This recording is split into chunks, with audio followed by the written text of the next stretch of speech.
All right, welcome back. It's another episode of Cybersecurity Unfiltered, Cyber Unfiltered, whatever you want to call it. Coming off the holiday, good times. Always. So, And I'm done with turkey. how much turkey did you have? Burn your house down? Didn't burn the house down, but I'm Jeez, done dude. eating that. It's like we're done. My guilty pleasure is just watching people drop frozen turkeys into a fryer. Honestly, Mhm. it's In a their terrible kitchen? thing to like. No, that'd be terrifying. Watching the fire department people do it, like the firemen do it outside, like in a controlled environment, it's terrifying enough. Yeah. And I can't believe people record this and put it on the internet.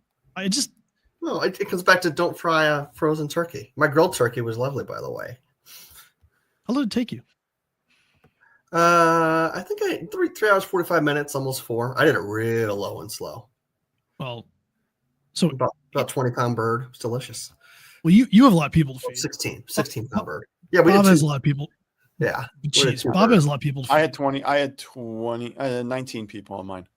Yeah. We So we had 14 this time. But, it's Angie and me, and then perhaps the dog. So I air fried a ham. And yes, that actually works. And I'm gonna air fry turkey. Like I'm gonna try that. If you get a pre-sliced ham, you can air fry it in 20 minutes. Like two pound ham, you can air fry it in like 20 minutes. It's crazy. So that was really cool. Yeah, and then we won't talk about the Lions and Wolverines and failure of the weekend. We'll skip that part. But I do have an update on the gift that just keeps on giving, right? So cover a little bit of JLR, Jaguar Land Rover. Jaguar? Because this is just, this story has been, I mean, we've been now going on since September about this. So we're in December now. So 3 months, and there's still, there's news every single week. So they did charter dedicated cargo aircrafts to bypass its ground logistics hub and fly critical parts directly from suppliers to regional distribution centers. Yikes. They chartered cargo aircrafts. They've now set up a £50 million goodwill fund to compensate owners who haven't had their car for more than 30 days because they couldn't get the parts. Because they can get parts. Oh my God. Yeah. And some of them includes extended warranties and service credits that they're trying to just make sure that people are, okay. And then the most surprising news, I mean, I'm shocked by this. Their CISO, or the Chief Information Security Officer, has agreed to step down mutually. Right. This says a lot. Right. Yeah, mutually. That person was not given an opportunity. I was told you're going to resign, and you're going to mutually agree to that and then leave. That allegedly. Yeah. They have hired a new CISO that comes from the banking industry.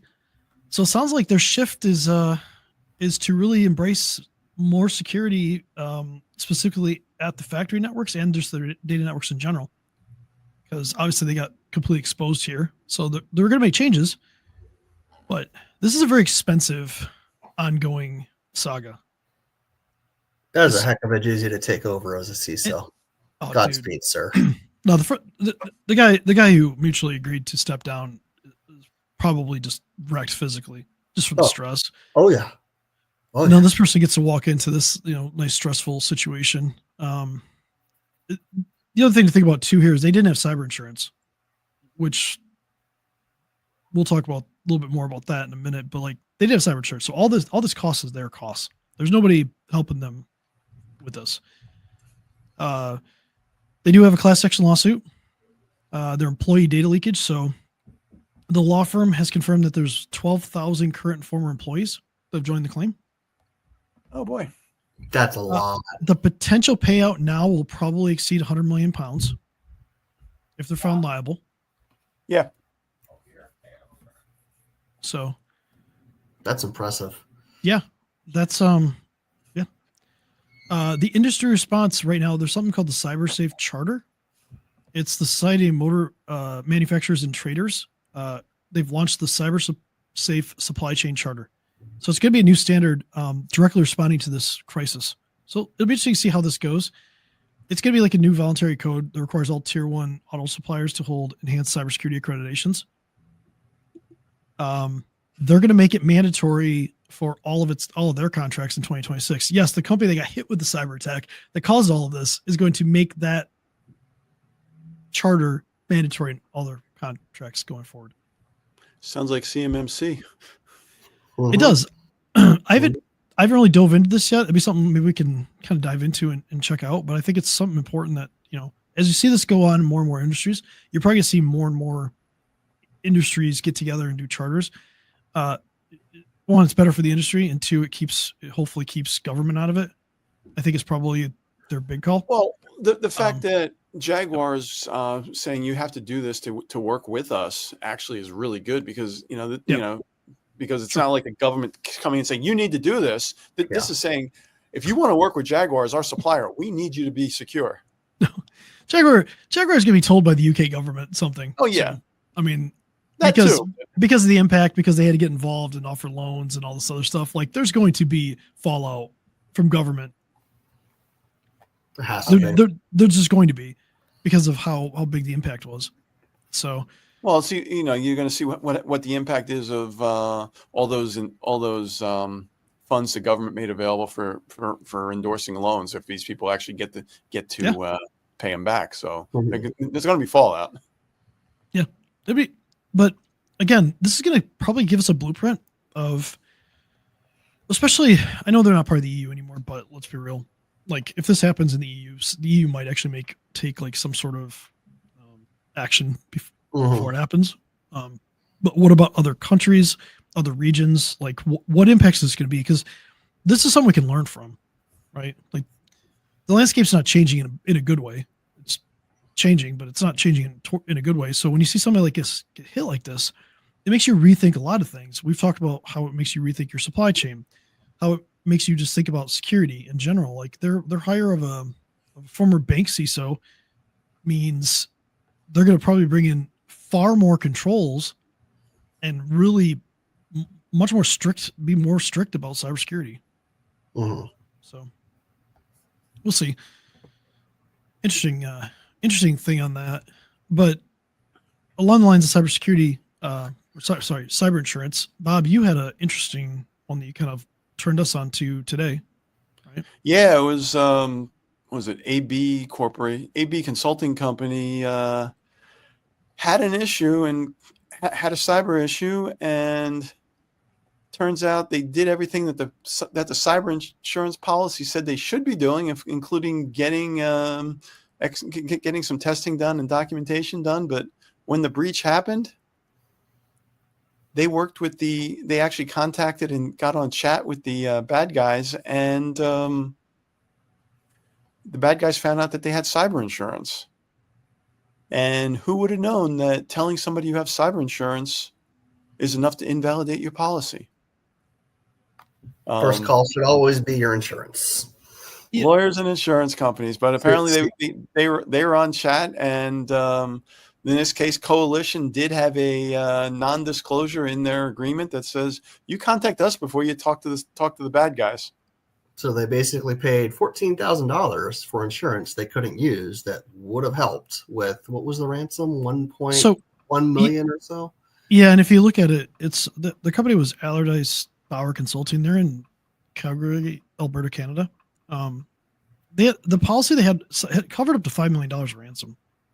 It's good policy.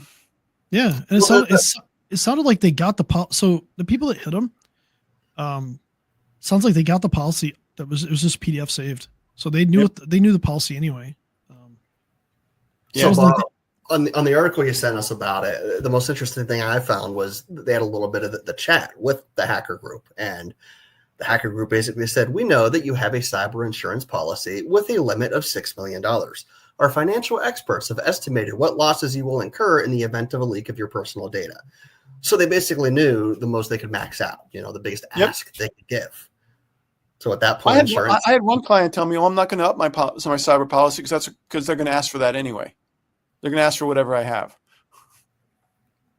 Which you should know what you have, but I guess if you've been hacked, it's a possibility. Certain groups have, but a lot of groups don't. because they know there's going to be a bargain. There's going to be a negotiation.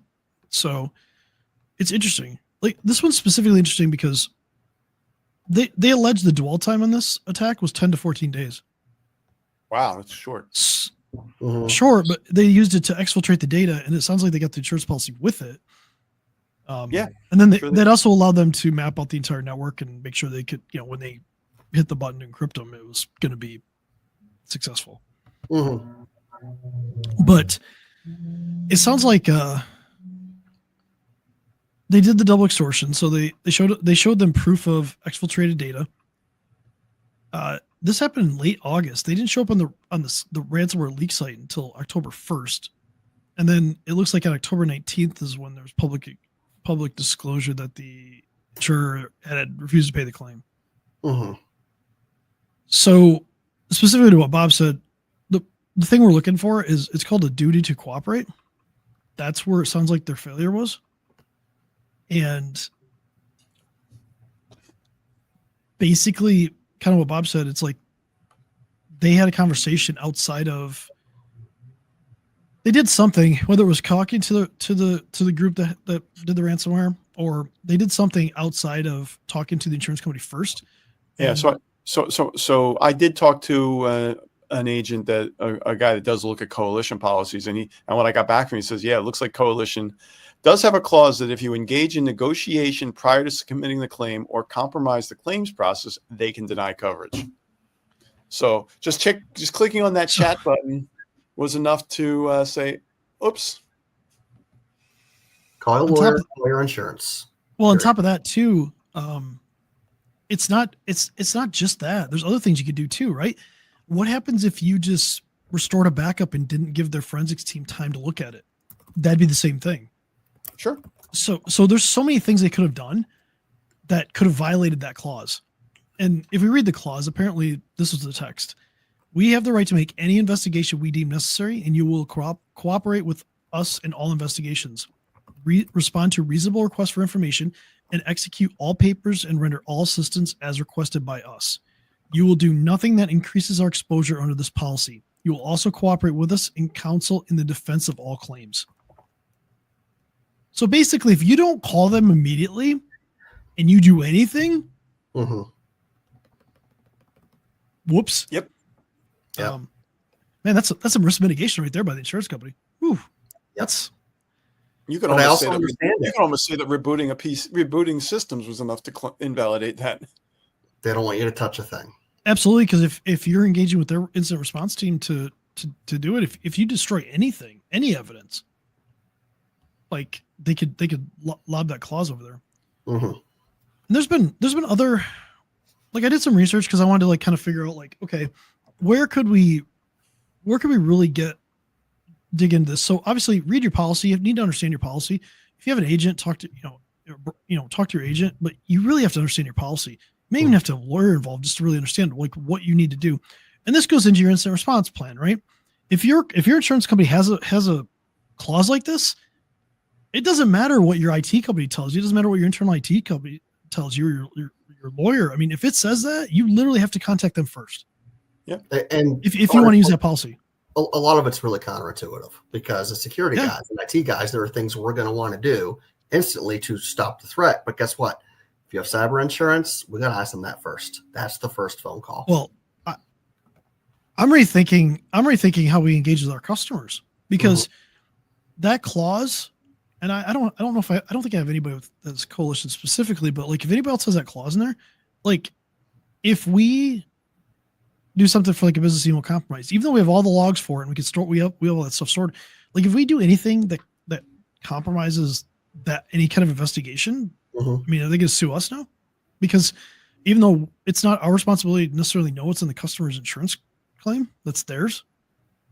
This is a slippery slope. It is. And beyond just pausing an account or disabling an account, there's no questions. So I do think that's one reason those incident response plans are so important, but now it needs to factor in exactly what is that language in that policy, because that's certainly going to affect it. And I'm wondering if my own one is perfect right now. So Coalition also I has. got some reading tonight, Matt. Got some reading. A little light reading on a snow day. We're snowed in basically right now. Coalition also has like an active insurance part. And it sounds like if they do like a service scan, so they'll do like a attack service scan, and you have RDP open and you fail to close it, and that's how you get the attack, they'll deny you. Mm-hmm. So this really brings up more. There are some insurance companies out there that will sell you managed detection response. I lost a customer to that because they came in and they said, hey, if you use our managed detection response service, we will give you a discount. This is something that you really need to think about in business. Is it a good idea to put a lot of your front-end security and stuff like that in the insurance company's hands? Because they have all the data. You're creating a very interesting trail for them where they could say you're non-compliant. Even though you're using their systems, like that means they can detect a lot of stuff. They can actually track a lot of things, especially if it's like email. What if you didn't have MFA turned on one account?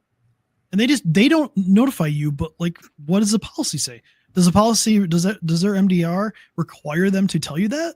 Or they just tell you and you don't fix it, and then they say, okay, whoops, we're not going to pay your policy. Or they'll do like a rescission thing where that just means they'll just cancel your policy. So they'll sue you and say, we're just suing you to cancel the policy. And they'll return your whatever you've paid, but you kind of just, you're out of your SOL at that point. Like if you had a cyber attack, you're paying for it. And there's been ICS was like one of those that Travelers did because they didn't have MFA, and they just basically avoided the policy. They did the rescission and they avoided the policy. And the insurance company's got all their evidence that they want. Yeah. So it's interesting, a slippery slope. I did pull some stuff. It looks like Coalition is probably the most strict on this. I don't see anything else that has that level of duty to cooperate. Hiscox might. Read your policy. Look specifically for duty to cooperate. That is a trapdoor. Let's just say that. Homework for everybody. Check your policies, and if you want help looking at them, reach out to any of us. Yeah, and then make sure you get your lawyer involved. I was gonna say, not a lawyer, but not a lawyer. guidance. Anyway, guys, I think that's enough doom and gloom and slippery slopes for this week. We got enough slippery stuff going on outside right now. So yeah, really, for real. Yep. Right. Check your policy. We'll talk to you next week. Bye, everyone.